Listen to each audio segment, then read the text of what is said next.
kepada semua penjaga murid SK Sanda, para guru SK Sanda, para pekerja AKP SK Sanda serta anak-anak SK Sanda yang dikasihan. Okey, di sini dimaklumkan beberapa perkara penting tentang pengoperasian sekolah bagi SK Sanda. Yang pertamanya, jadual untuk pembukaan sekolah mengikut fasa telah pun saya lampirkan melalui WhatsApp. Jatan kuasa AJKP IBG minta disebarkan. Jadi tuan-tuan dan puan-puan diminta untuk merujuk tentang pembukaan sekolah tersebut. Okey. Untuk pembukaan sekolah adalah mengikut fasa pelan pemulihan negara yang telah saya lampirkan tempoh hari. Kehadiran murid adalah ditetapkan pada kadar 50% saja, di mana diadakan beberapa penambahbaikan SOP yang sedia ada. Okay, bagi murid-murid bilangannya adalah 50%. Bagi setiap kelas akan diberi ataupun diagihkan kepada dua kumpulan, iaitu kumpulan A dan kumpulan B. Bermakna kumpulan A akan hadir ke sekolah secara bersemuka pada minggu pertama. Kumpulan B akan berada di rumah untuk pembelajaran ataupun PR kendiri. Ya. Bagi minggu berikutnya, minggu kedua, kumpulan B pula akan hadir bersemuka. Kumpulan A akan berada di rumah untuk PDPR kendiri.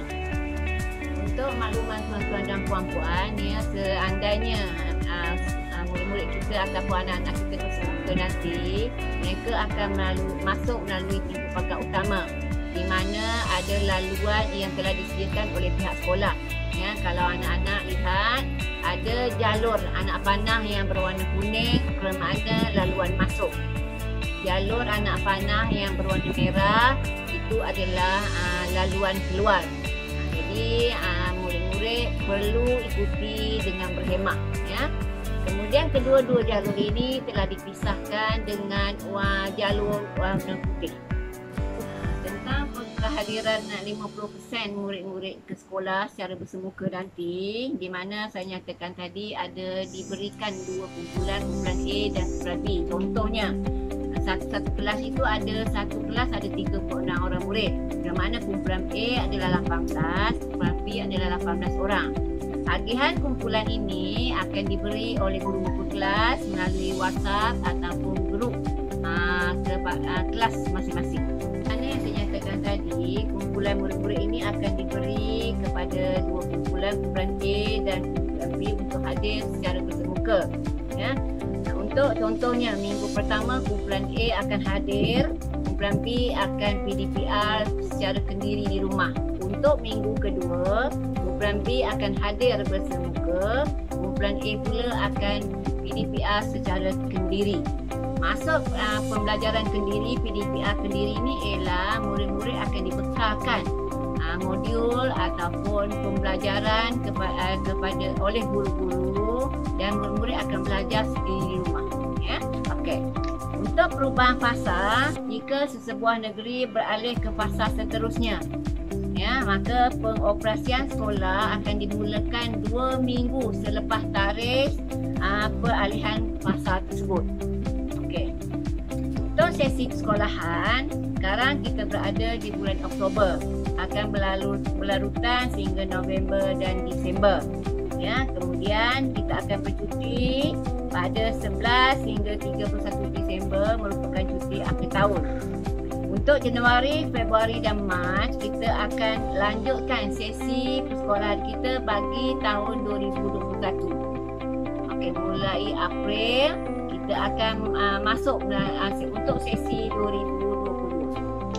Kehadiran murid secara bersemuka, kehadiran dihadkan kepada 50% enrolment ke atas. Kemudian kehadiran ke kelas adalah secara penggiliran. Untuk penambahbaikan SOP, pemakaian pelitup muka adalah diwajibkan. Murid-murid bergejala tidak dibenarkan ke sekolah. Memastikan pengudaran yang baik di dalam kelas. Buat ujian kendiri COVID-19 sekiranya murid bergejala di sekolah dan akan dimasukkan ke bilik isolasi buat sementara. Kemudian diberi kelonggaran peraturan, murid-murid dibenarkan memakai pakaian yang sesuai dan kemas serta sopan sekiranya seragam yang ada tidak lagi sesuai untuk dipakai. Ketidakhadiran murid dengan surat pemakluman ibu bapa tidak dianggap sebagai satu kesalahan disiplin. Demi keselamatan dan kesihatan murid, guru dan warga sekolah, pelitup muka perlu dipakai pada setiap masa. Pelitup muka berganda digalakkan. Penjarakan fizikal sekurang-kurangnya 1 meter bagi setiap masa. Mencuci tangan dengan air dan sabun. Sanitasi tangan boleh digunakan jika tiada air dan sabun. Saringan kesihatan dilaksanakan setiap hari di pintu masuk sekolah.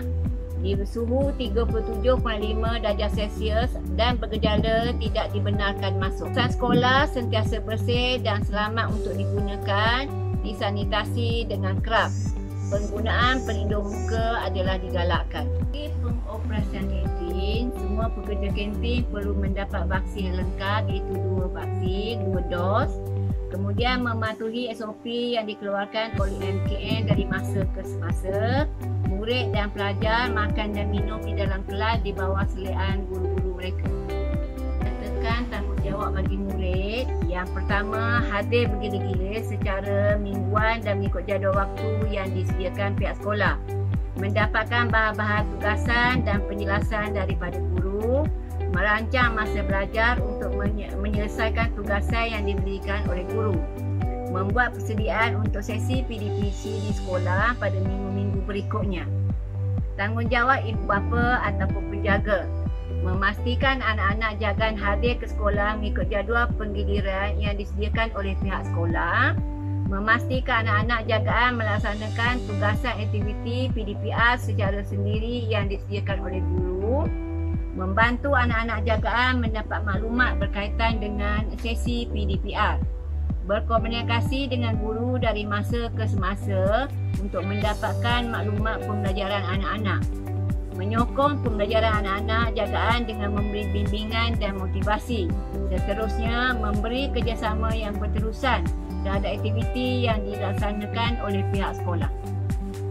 Sebelum sesi persekolahan bermula, pensiaran kesihatan adalah diperlukan dengan mengisi borang pensiaran kesihatan murid berkeperluan khas yang dibekalkan oleh pihak sekolah. Penentuan tahap kesihatan murid berkeperluan khas ataupun PPK akan dan keupayaan penjagaan kesihatan kendiri oleh murid berkeperluan khas. Kemukakan kepada pihak sekolah sekurang-kurangnya 3 hari sebelum sesi persekolahan bermula. Bagi murid MBK waktu pulang, pihak sekolah akan mengatur pulang murid MBK dari sekolah dengan mengurangkan masa menunggu ibu bapa ataupun penjaga, mengelakkan kesesakan. Guru-guru dan PPM akan mengiringi murid MBK ke lokasi yang telah ditetapkan. Bagi MBK yang dijemput dengan kenderaan di dalam kawasan sekolah akan dihantar oleh PPM.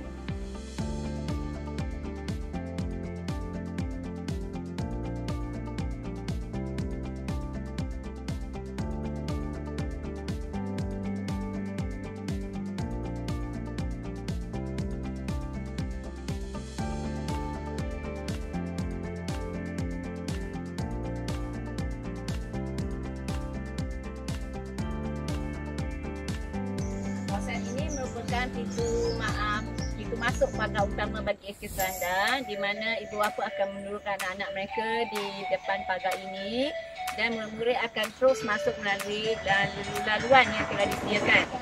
Adalah kawasan yang tidak berturap dan itu adalah merupakan kawasan larangan bagi murid SK Selanda. Ibu bapa yang mempunyai anak pendidikan khas yang di mana anaknya tidak boleh bergerak sendiri ke kelas, maka ibu bapa akan dibenarkan menggunakan kenderaan masuk menghantar anak ke kawasan yang telah disediakan.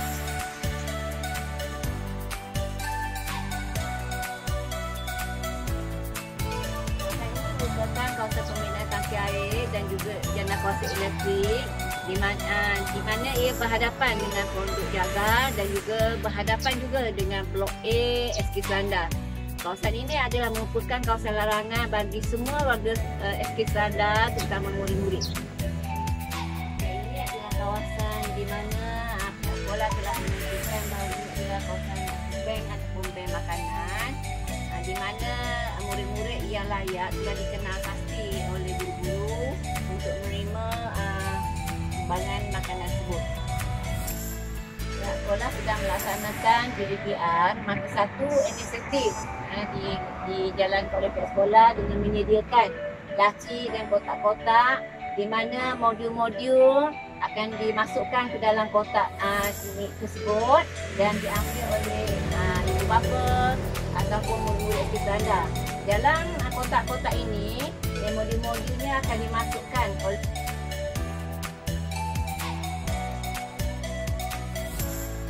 ini merupakan laluan PGDR di mana bersebelahannya adalah perpustakaan, sebelah kanannya ialah tandas guru wanita, guru lelaki dan tandas murid lelaki, dan di bahagian belakangnya ialah tandas murid perempuan. Di hadapannya merupakan foto pengawal keselamatan di mana dia menghubungkan laluan masuk di kawasan pagar sehinggalah ke kawasan-kawasan sekolah.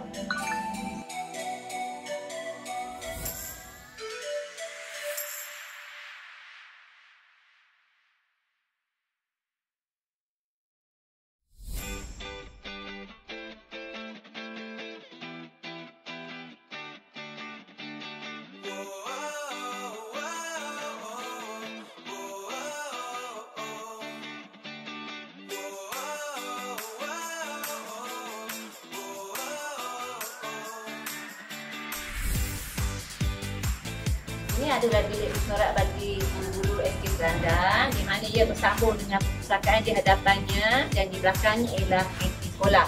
Ya. Bilik mesyuarat ini difungsikan di mana guru-guru akan bersorak secara terbuka dan sewaktu pandemik ini bilik mesyuarat ini digunakan sebagai bilik belakang di mana terdapat dokumen-dokumen atau maklumat berkaitan dengan pandemik COVID-19.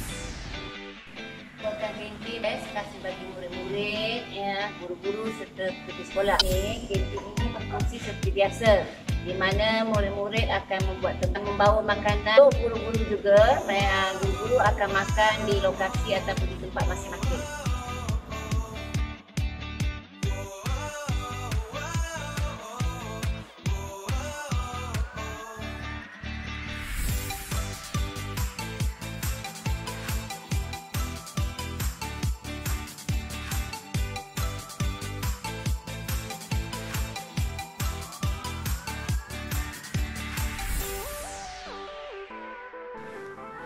Di belakang saya ini ialah tangga untuk murid-murid menuju ke kelas masing-masing. Tangga ini bersebelahan dengan makmal sains dan juga kantin. Untuk makluman semua, laluan ini merupakan laluan sewaktu pandemik COVID-19. Tangga ini merupakan kawasan laluan naik bagi murid tahun 1 dan kepada ibu bapa dan keluarga SPS untuk ke pejabat atau kelulusan. Kawasan ini merupakan kelas bagi tahun 1 ke 5, satu zamrud, bilik SPBC, bilik isolasi dan juga bilik dekor.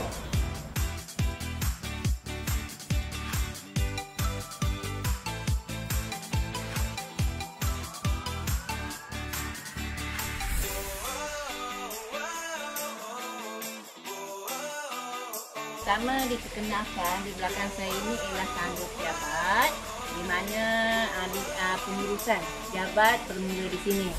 Ya, di bangunan ini terdapat pejabat dan bilik-bilik pentadbiran dan di bahagian bawahnya ialah bilik guru. Untuk makluman tuan-tuan dan puan-puan serta anak-anak sekalian, pejabat atau bilik pengurusan ini adalah kawasan larangan bagi anak-anak kecuali bagi yang ada urusan sahaja. Ya, begitu juga dengan bilik guru. Jadi seandainya murid-murid SD Serandang yang melalui kawasan ini diminta berada dalam keadaan yang disiplin dan senyaplah supaya tidak mengganggu pengurusan pentadbiran pejabat, pengurusan pentadbir dan juga guru-guru yang berada di bilik.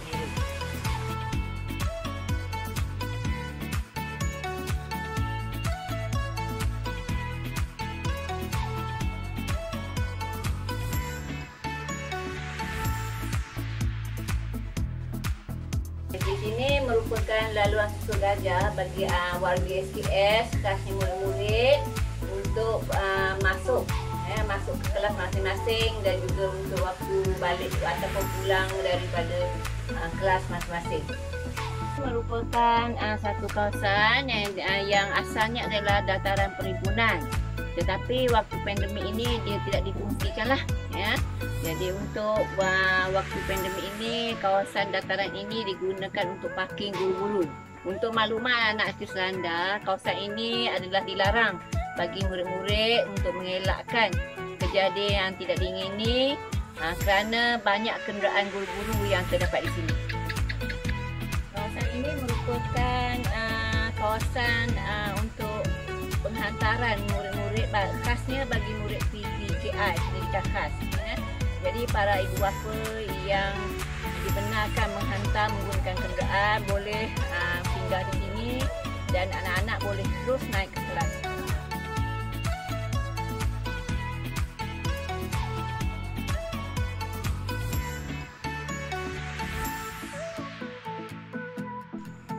Kawasan ini ialah laluan bertangga bagi murid-murid yang berada di bilik fikir, pendidikan khas, murid prasekolah, murid pemulihan dan juga murid-murid yang kelasnya berada di blok D di atas sana.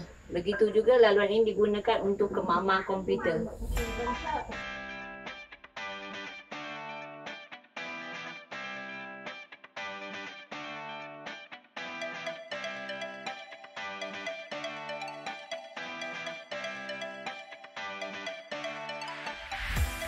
Di bawah sini ialah makmah komputer bagi anak-anak atau keluarga SK Selanda, di mana bersebelahan dengan makmah komputer ni ada pembinaan bangunan baru kita. Untuk makluman tuan-tuan dan puan-puan serta anak-anak semua, kawasan pembinaan ini adalah kawasan larangan bagi anak-anak. Jadi, murid-murid dilarang untuk pergi ke kawasan tersebut.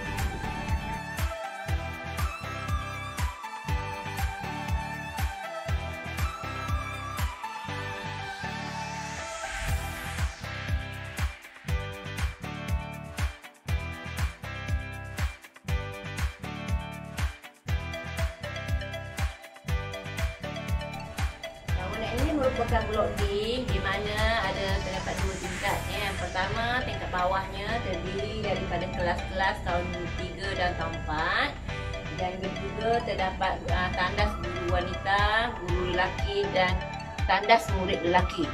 Untuk tingkat atas, tingkat atas ada bilik-bilik darjah yang terdiri daripada tahun 5 dan tahun 6 dan juga tandas murid perempuan.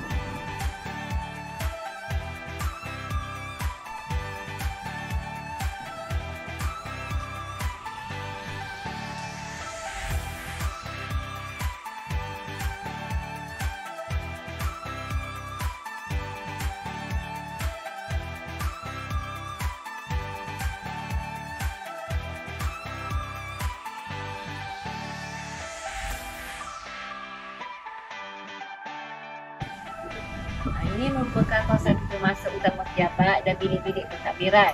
Sebelum masuk, bagi pelawat diminta mengimbas imbas mas sejahtera SK Selanda, membuat saringan dengan menyukat suhu badan dan menyebut cecair, membasmi kuman di kaunter saringan. Dan bagi pelawat-pelawat yang tiada peranti untuk membuat imbasan, diminta menulis nama, nombor telefon, suhu badan, alamat dan tarikh pelawat di buku yang telah disediakan.